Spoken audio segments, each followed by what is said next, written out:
So Katelyn actually moved to North Carolina when she was 9 years old. She's from LA, and her family wanted a change of pace, so her parents literally went online. There was a website called findyourspot.com, and they took some quizzes, scoped some things out, and it led them to Hickory, North Carolina. So she moved from LA to Hickory when she was about 9. She is married to her husband Kyle. They met. He is also from Hickory. They've been married about 4 years. Their son James. Baby number 2 is on the way. So she currently is the discipleship coordinator at Southeastern. So she works with Women's Life, just helping women connect with each other, help them grow in their relationship with the Lord. She's also a photographer, a family and wedding photographer. Trying to think what other fun facts I have about Katelyn. So they've been at North Wake for a few years now, and she's just a really gifted speaker and teacher. So she's going to be talking this morning about what hospitality looks like when you have craziness running around your house. And what it is, what it's not, and how we can all do it well. So, without further ado, Katelyn Cerrito.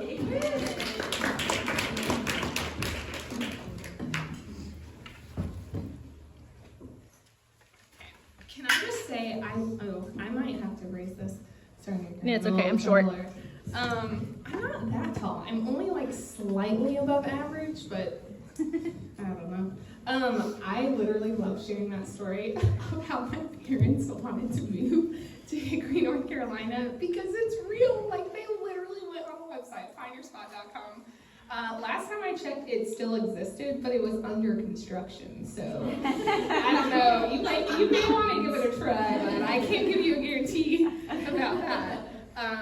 Okay. So as Erica shared, I am going to be speaking about hospitality because our theme this year is gather and grow, and what better way to gather and grow the size of our ways? No, I'm just kidding.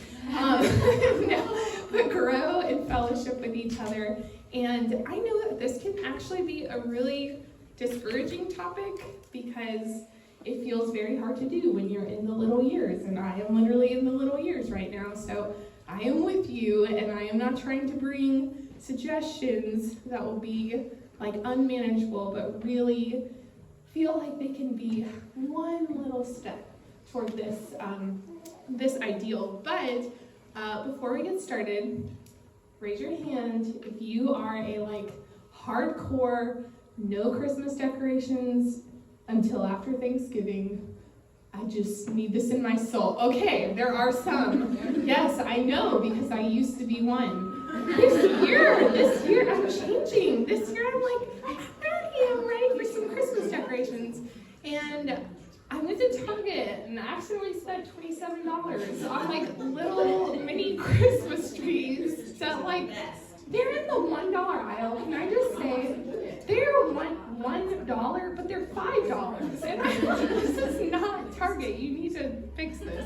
But anyways, 'tis the season to spend $27 on mini Christmas trees. And I say that because, you know, we think of hospitality and we think of like all the right decor and your home being just so, and having this perfectly manicured meal and your candles are lit and you made the homemade friendship bread. And I just want to say, that's not what I have in mind for today. So if that's your vision, let's just give permission to throw that one to the side, talk about biblical hospitality.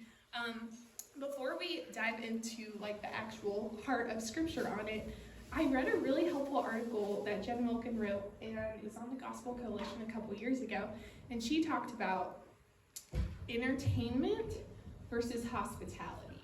I thought that could be a really helpful place to start. So I just wanted to give you this disclaimer, like what I'm about to say from this section is like largely credited to Jen Wilkin, not Katelyn Cerrito, but it's so helpful as like just a starting place.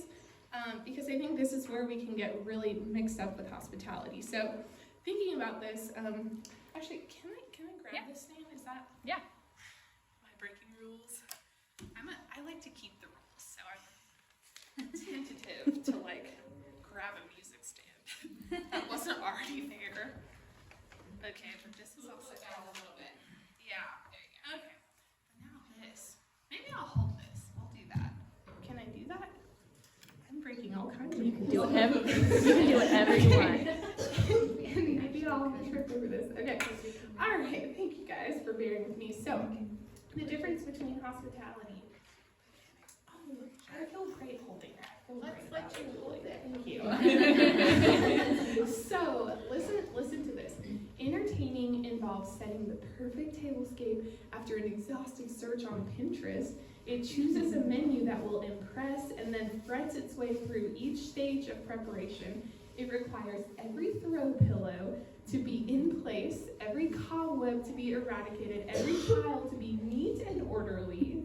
It plans extra time to don the perfect outfit before the first guest touches the doorbell on the seasonally decorated doorstep.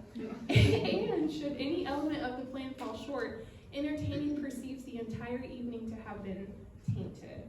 Entertaining focuses attention on self. On the other hand, hospitality involves setting a table that makes everyone feel comfortable. It chooses a menu that allows FaceTime with guests instead of being chained to the stovetop. It picks up the house to make things pleasant, but listen to this, for us moms, does not feel the need to conceal evidences of everyday life. It sometimes sits down to dinner with flour in its hair. It allows the gathering to be shaped by the quality of the conversation rather than the cuisine. Okay? Hospitality shows interest in the thoughts, feelings, pursuits, and preferences of its guests. It's good at asking questions and listening intently to answers. Hospitality focuses attention on others. So, entertainment was me, it's about me. Hospitality was about others. Entertainment is always thinking about the next course. Hospitality might accidentally burn the rolls because it was listening to a story. Entertaining obsesses over what went wrong. Hospitality savors what was shared. Entertaining, exhausted, says, it's nothing, really. Hospitality thinks it was nothing, really. Like, do you hear the difference in the mindsets and the approaches? Overall, entertaining is honestly seeking to impress, but hospitality is seeking to bless. So, again, all that's Jen Wilkin. Thank you, Jen, for your wise words. But this is so helpful. Like, the heart of hospitality is not to impress other people.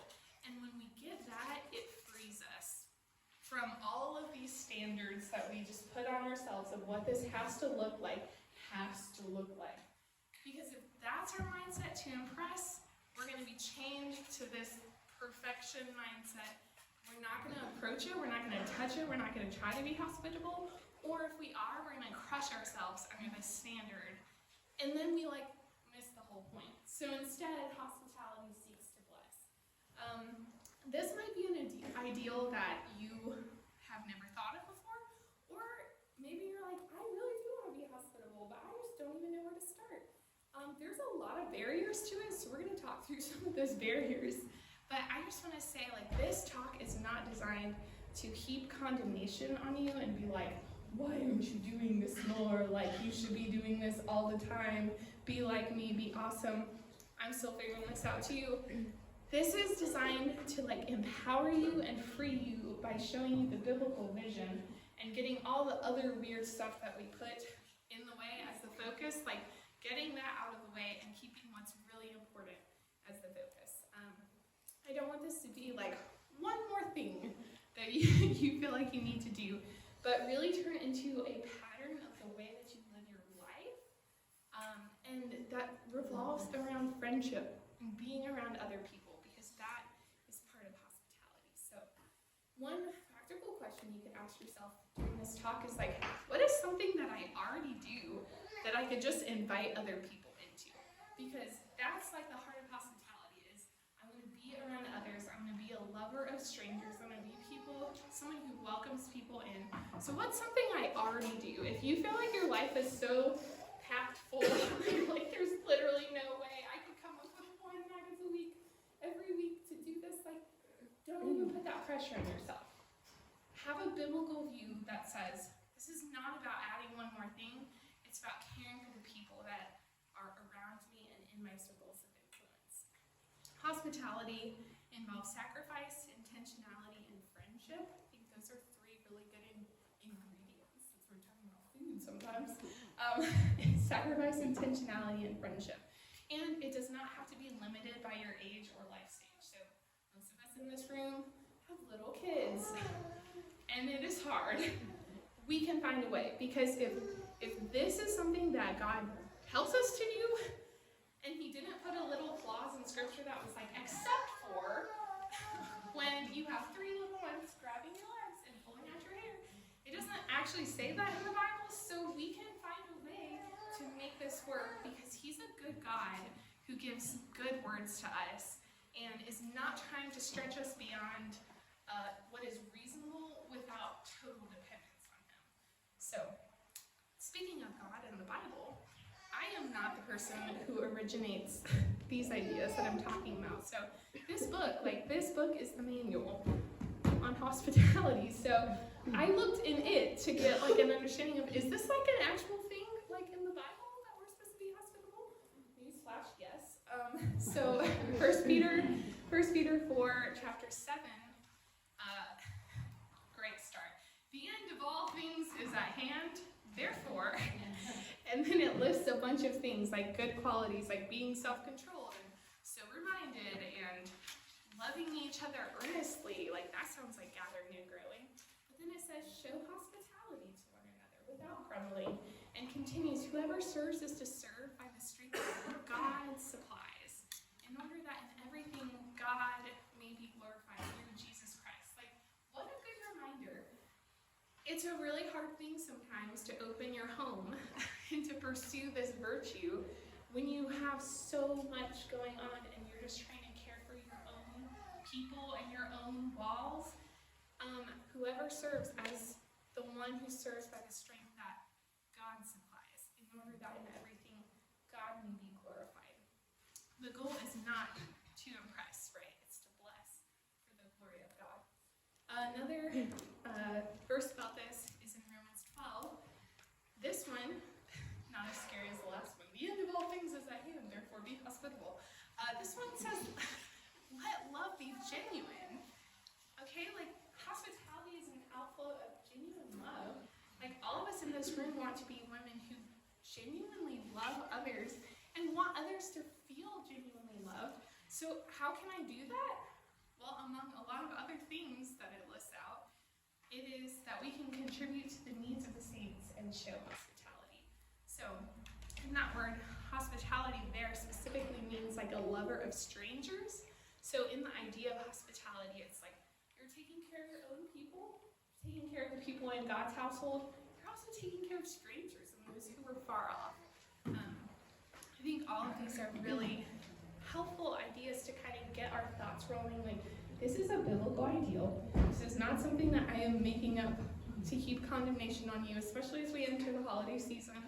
But really, I want to empower you to feel like God has actually given you this task and is also going to give you the power to do it. So, with that being said, that's like our biblical foundation. Let's talk about some practical things, like how we can actually build rhythms for hospitality. One note, how many of you have read the Atomic Habits book? Has anybody? I know Erica has read that.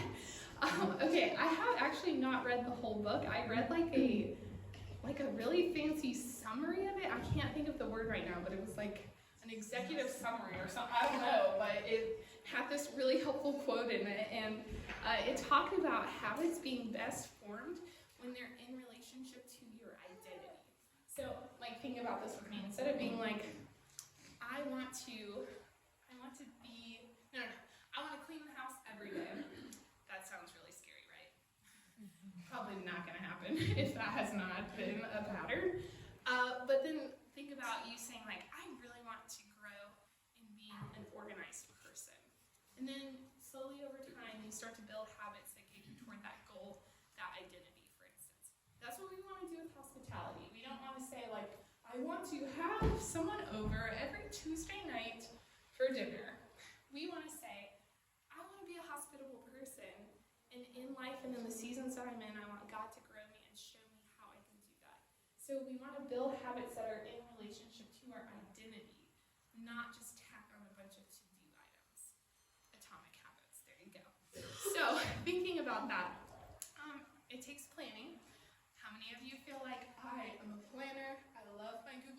calendar. I even love my paper. So we have some planners. I see you, Sarah. How many of you are like, I'm free-spirited, I go with the flow of things, and I just float along, and as things happen, I do them.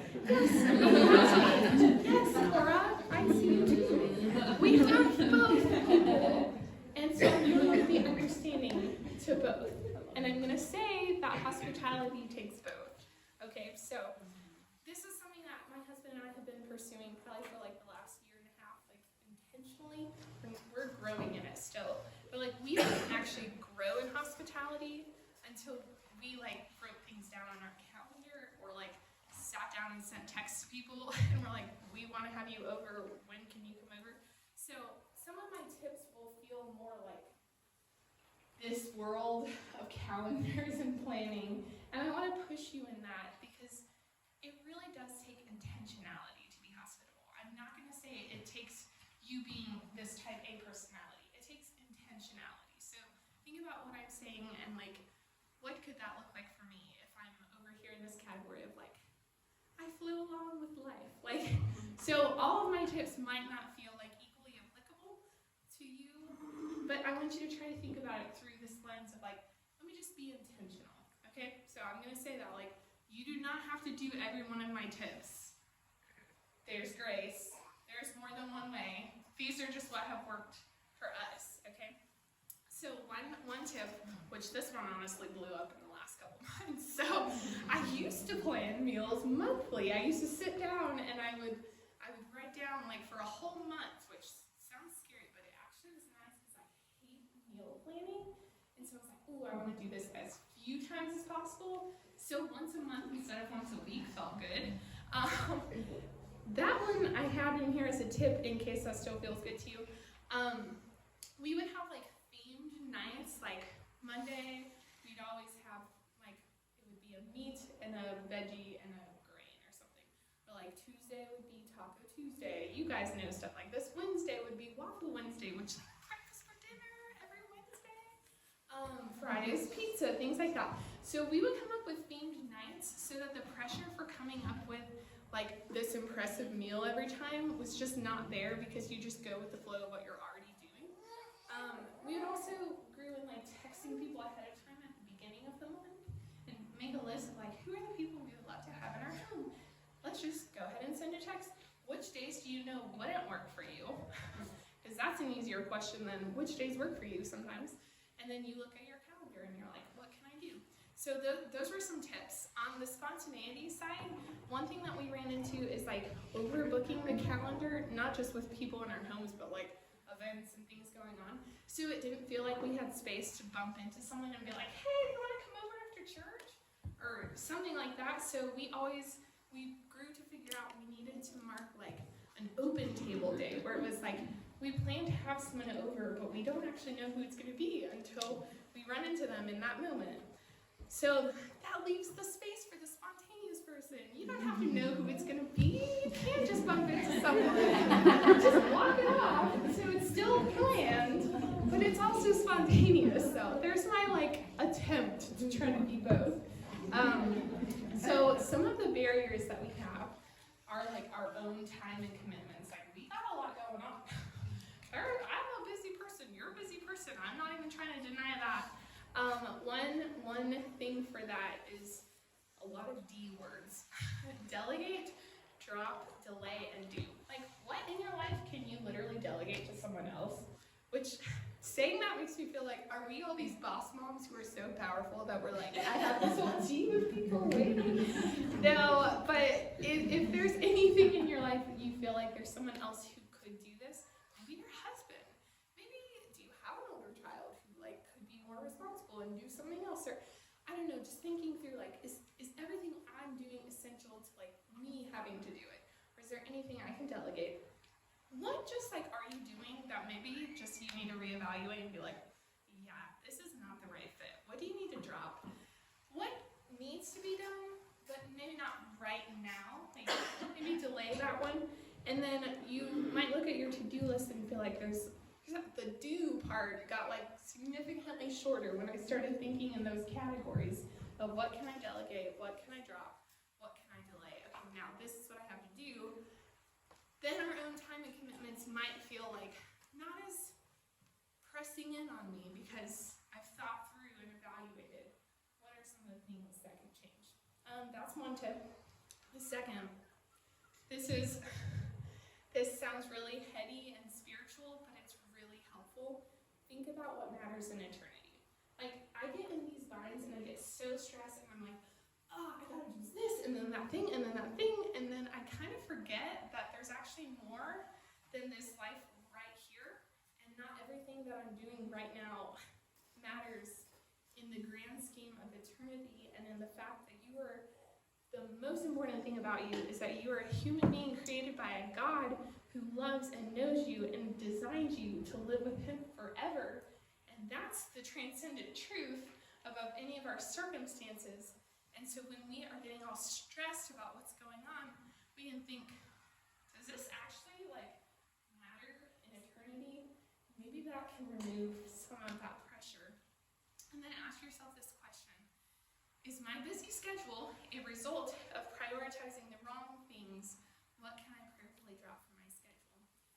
One note too, you might be in a temporary season where you just need a little extra love and care and attention, and you can't actually focus outside of your four walls as much because there's a lot going on inside in this season, and that's also okay because we live our lives in seasons. I love that metaphor. And it's okay to endure right now with joy and then start fresh in a couple weeks or months. This is not you need to go home and restructure your life. If that is not where you are feasibly right now, okay? So we get stressed, and a barrier is our own time and commitments. Another barrier is the stress about the location and the time, okay? That's a barrier to hospitality. So here's a couple tips and questions for that. One tip is clean your house a little bit every day. Just a little, something. Maybe you went to her workshop, Alice's workshop, and you learned about zones. Just do one zone, just a little zone every day. And then, here's a good tip because we feel embarrassed about bathrooms. Clean the bathrooms before the weekends. If you plan on having people over on the weekends, just clean the bathroom before the weekend. So you're not scrubbing the toilet 5 minutes before you're pulling the turkey out of that. No, we're gonna talk. It doesn't have to be a turkey. Bathrooms we get stressed about. So just make a plan for your bathroom. That feels and maybe it's just one of the bathrooms. If you have a house with multiple bathrooms, just the one they'll go into. Right? Okay, let's be real. Okay, but then here's the heart question that goes with this: is my stress over my house coming from a heart that is seeking to bless or to impress? Because you gotta go back to that entertainment versus hospitality thing. When we get that all mixed up, it can feel like a frenzy. We need to keep the priorities straight. We are seeking to bless others and fold others into the mix, not to entertain and make ourselves look awesome. You don't have to conceal evidence of ordinary life. You are a person with children and a family and things going on, and people know that. They know it. They're not oh yeah, I forgot you had kids, so your house might look like you have kids in it. People know. Because also the people who are coming might be in the same situation. So there we go. Remember that. Is my stress coming from a heart that is seeking to impress or to bless? Or if you're we just can't get this house scenario down, it doesn't have to actually be at your house. You can go somewhere else and be a hospitable person who is warm and welcoming and kind to people in God's household and strangers. You could go to Chick-fil-A and be hey, let's meet for dinner, and have a warm conversation and have genuine fellowship and get to know someone's heart and bless them in that way.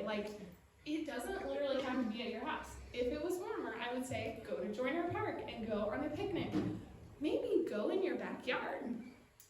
This one hits multiple helpful things. Because if you guys have a lot of kids, and you're the kids are going to destroy the house, guess what? They can destroy the outside and the grass and go crazy. And you can just sit Or if you don't have outdoor furniture, you can lay a blanket out and like share a picnic. And that can be super fun. Like I'm trying to encourage you and push you. The hospitality is not like this boxy thing that you need to fit a mold. It's a heart attitude that's about blessing. And so you can get creative about the location and the time, like finding a time that actually works well for you. It might not be dinner. Maybe dinner is fussy hour and you're just like 5 p.m. hits and oof, you don't want to be in my house. Like dessert after the kids go to bed could be an idea. Picnic in the afternoon. Like also, it literally doesn't even have to revolve around food, though I do really like food personally, because hospitality is a heart attitude that is about blessing others and folding people into your life. You can literally invite someone to go grocery shopping with you and have a really awesome conversation as you walk the aisles of Aldi. It can happen. It really can, because there's this like blending of hospitality and friendship and discipleship and these fancy words, but also regular words. Like it can be all of those things. Okay. So also on the meal, we're like, what am I gonna make? Sometimes you make homemade bread, and sometimes you get $2 bread from Aldi. Or sometimes you make a meal, and sometimes there's a time for takeout, and you get Lynn's Garden because everybody likes Lynn's Garden. Come up with 1 or 2 like go-to meals that you're like, this is what I make when people come over. Also bonus points if it's allergen friendly, because then you don't have to redesign the whole menu every time. Rice and beans work really well. They're very inexpensive and they feed a lot of people, and most people are not allergic to rice and beans. Okay, crock pot meals, where you don't have to do all the prep right before they come. You dump it all in and wait 8 hours and your house smells amazing. Okay, like these are all really helpful tips. So you could go to the grocery store if you're like, we need something fast, get a rotisserie chicken, Hawaiian rolls, and fruit.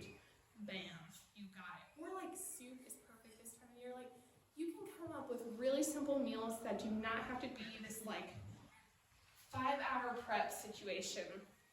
It doesn't have to happen like that. Okay, I know I'm running out of time, so I just want to end by saying the reason that we practice hospitality is because we have actually received hospitality from God. When we are embraced by God, we make space for other people and invite them in. Deuteronomy 10:19 says, you are to love those who are foreigners, for you yourselves were foreigners in the land of Egypt. Like in the New Testament, Colossians 1 says, you who once were alienated and hostile in mind, doing evil deeds, he has now reconciled in his body of flesh by his death in order to present you holy and blameless. Like there's this theme in your life that you once were like a far off person from God, and then he brought you near. And there was a time in your life when you were hungry, you were poor, you were weak, you were needy, you were alone, you were ashamed, you were a whole long list of things. And then there's a but. There's a but. God then fed you bread, and he gave you the bread of life. And he offered you a joy that is better and more lasting than any riches in this world. And he accepted you in your moment of weakness and sin and required nothing of you. And he took your burdens on himself so that you can walk freely and lightly. And he adopted you into his family, and he's preparing a place for you. And he covered your shame, and he gave you a name and a new identity and a new mission. Like, you were once this, and then you were this, and that's why we practice hospitality. And if you don't have a story like that, maybe you're like, I don't know what that means, actually.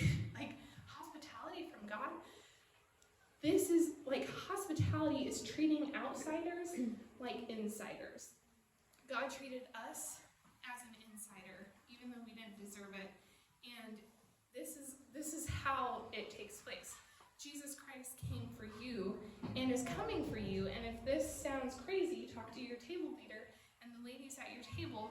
But let me read a passage that just says it so succinctly. Romans 5:8 says, while we were still weak, like currently in the weakness, at the right time, Christ died for the ungodly. One will scarcely die for a righteous person. Perhaps for a good person, someone would dare even to die. But God shows his love for us in that while we were still sinners, Christ died for us. I just want to say that Jesus Christ died for you personally when you least deserved it, and he did it because he loves you personally. And he wants to welcome you into an eternal family and a home where all the wrong things will actually be made right, and you will actually finally be free of your shame and your guilt and your sin, and free to enjoy him at the centerpiece of all of it. God treated Jesus as an outsider so that you could be treated as an insider and be a full recipient of the love of God. And he not only died, Jesus not actually only died, but then he rose again. 1 Corinthians 15 says, so that the sting of death is sin, the power of sin is the law, but thanks be to God who gives us victory through our Lord Jesus Christ. So the life, death, and resurrection of Jesus, you might have heard in this room, is like the central thing to all of life, and it actually has something to say about hospitality too. And so I just want to encourage you that you are an outsider. Maybe you're still an outsider. You can actually be an insider by the grace of Jesus Christ. If you want to know more about that, talk to me or Erica or your table leader or anybody, because this is a real hospitality that actually lasts forever, and this is the warmth and the strength that will help you to grow in this virtue. So I'm going to end there and just encourage you this biblical truth. It is more blessed to give than to receive. And Jesus gave so that you can receive. And so we can give so that others receive. Let's pray. Lord, I thank you that it's true, that we have a home and a family and a place and a name and warmth and eternal security and a freedom from guilt and shame and sin because Jesus came and lived and died and rose. And I pray that that truth would empower us to be women who are more hospitable and warm and friendly, that you would free us from feeling like it has to look a certain way, but you would give us a heart attitude that seeks to bless others as we have been greatly blessed and loved in you, and that is not trying to impress, not trying to make a name for myself, but is seeking to live for you because you have loved me and given everything for me. In your name we pray.